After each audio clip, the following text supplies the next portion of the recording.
RDMS 리버 파트 첫 번째 시간을 공부를 해보겠습니다. 리버 파트는 출제가 16에서 24%까지 나오니까 이 리버에서 많은 공부를 해주셨으면 좋겠습니다. 첫 번째로 이제 파렌키마 디지즈를 공부를 할 건데요. 이 파렌키마 디지즈는 여러 가지가 있어요. 가장 흔한 게 이제 지방간, 그리고 포탈 하이퍼텐션으로 인해서 파렌키마 디지즈가 나타날 수 있는 거, 그리고 시로시스, 그리고 간염, 그리고 번디크리아 신드롬으로 인해서 이런 여러 가지로 인해서 파렌키마 디지즈가 나타날 수 있다.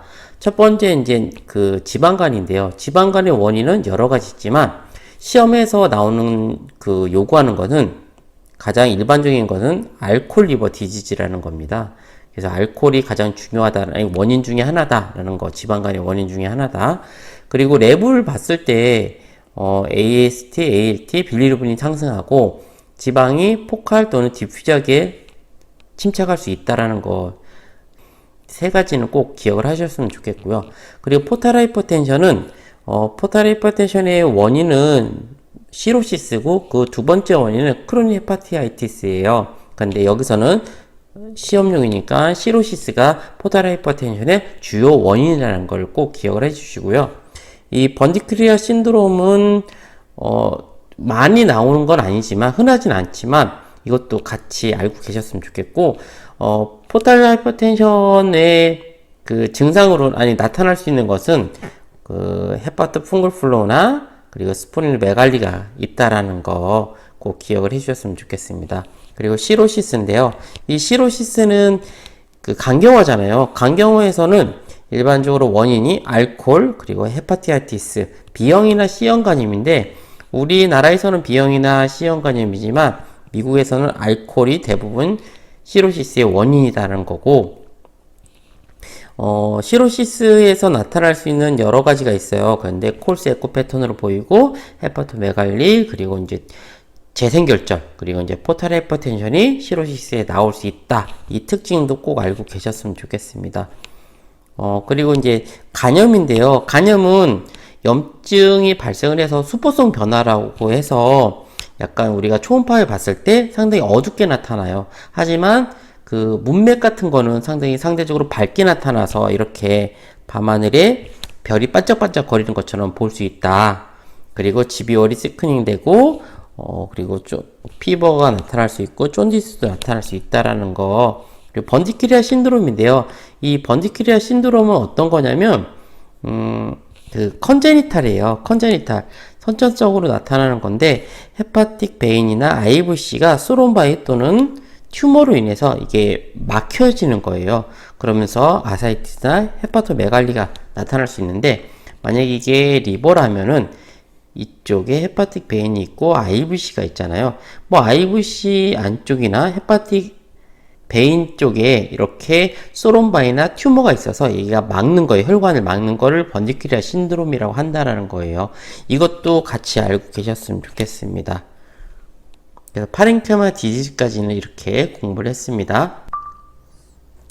리버에 나타날 수 있는 메스에 대해서 공부를 해보겠습니다. 그 메스는 비나인 메스가 있고 말리거넌트 두 가지로 나누는데 시험에 잘 나오는 건 비나인은 헤만지오마, 아데노마, 그리고 포컬 노둘라 하이퍼플라지아가 대표적으로 나타나는 것 중에 하나고요. 그리고 헤만지오마의 특징에 대해서 공부를 할 건데 헤만지오마는 하이퍼 에코닉 메스가 거의 대표적으로 나타나는 거고 카멜레온 사인이라고 해서 자세를 우리가 변화했을 때 이 헤만지오마의 그 에코 패턴이 변한다라는 거. 그리고 가장 일반적으로 나타날 수 있는 리버에서 나타날 수 있는 비나인 튜머 중에 하나는 헤만지오마다. 그만큼 흔하기 때문에 시험에서도 많이 나옵니다. 그래서 꼭 헤만지오마의 특징은 꼭 알고 계셨으면 좋겠고요. 이 아데노마에서는 가장 중요한 거는 이 경구 피임약을 복용한 사람이 아데노마에 걸릴 확률이 상당히 크다라는 거. 그래서 일반적으로 여자가 많이 나타나는 거고요. 이 초음파에서 나타나는 거는 라운드하고 하이퍼 아이소에코닉, 하이퍼 에코닉 메스 여러 다양한 에코 패턴으로 나타날 수 있다. 하지만 하이퍼 바스큘라티 이제 혈관이 많이 우리가 도플러를 이용해서 봤을 때 하이퍼바스큘리티가 발생할 수 있다는 거의 특징이니까 이것도 꼭 알고 계시고요. 그리고 포칼 노듈라 하이포플라지아는 동정맥 단락 부위에서 간 조직이 과형성된 건데, 이거는 오랄 피임약하고는 전혀 상관관계가 없다. 하지만 여자에서 나타날 수 있는데, 이 특징도 아데노마랑 비슷합니다. 아이소에코니 하이퍼 메스로 나타나는데 여러 패턴으로 나타날 수 있다. 하지만 가장 대표적으로 우리가 초음파의 특징은 센트럴 스카, 칼시케이션이 중앙에 위치해서 스카처럼 보일 수 있다라는 거. 그래서 포칼 노듈라 하이퍼플라지아는 경구 피임약하고 상관이 없고 센트럴 스카가 보인다라는 거를 꼭 기억을 해주셨으면 좋겠습니다. 그래서 두 개가 아데노마하고 포칼 노듈라 하이퍼플라지아하고 연관돼서 이제 아닌 것을 고르시오, 긴 것을 고르시오 이렇게 나오는데 두 가지가 헷갈린다고 합니다. 그래서 꼭 피임약, 그 중에서도 경구 피임약이 어떤 건지 아데노마인지를 꼭 기억을 해주셨으면 좋겠습니다.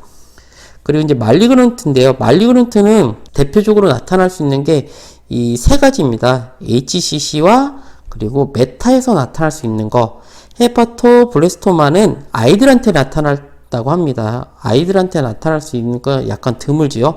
그래서 아이들에서 나타날 수 있다라는 걸로 했을 때는 정답이 헤파토블레스토마라는 것도 기억을 하셨으면 좋겠고, 이거는 알파 페토 프로틴이 상승을 하고 이 또한 하이퍼바스큘라리티가 나타난다고 합니다. 그래서 아이들에서 나타나는 것도 꼭 기억을 해주세요.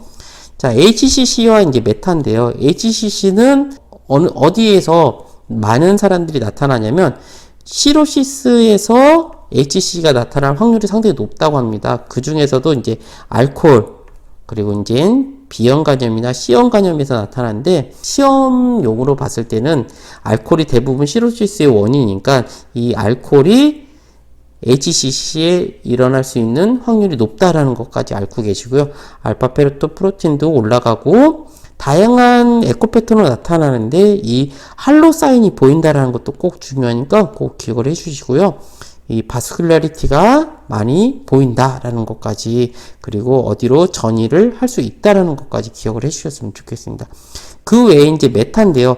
HCC보다 메타가 더욱더 리버에서 많이 볼 수 있습니다. 그래서 매우 일반적으로 나타날 수 있는 거다. 뭐 소화기나 렁, 판크레스트, 브레스트 여러 장기에서 이렇게 전이를 해올 수 있다라는 건데요.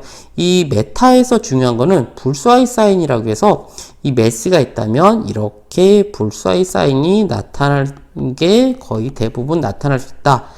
그리고 이제 에코 패턴이 어떻게 하이포하게 보이면 이제 어퍼 쪽, 그러니까 브레스트나 렁 쪽에서 온다라고 생각하시면 되고요. 하이포하게 왔다, 그럼 소화기 쪽에서 왔다고 생각하셔도 될 것 같아요. 그래서 이렇게 단순하게 봤을 때는 하이포하냐, 하이퍼하냐에 따라서 어디서 이렇게 전이해 왔다라는 것까지 기억을 해주셨으면 좋겠는데, 일단은 메타는 가장 일반적으로 나타나는, 간에서 일반적으로 나타나는 거고, 불수아이 사인이 보이느냐, 이것까지 기억을 해주셨으면 좋겠습니다.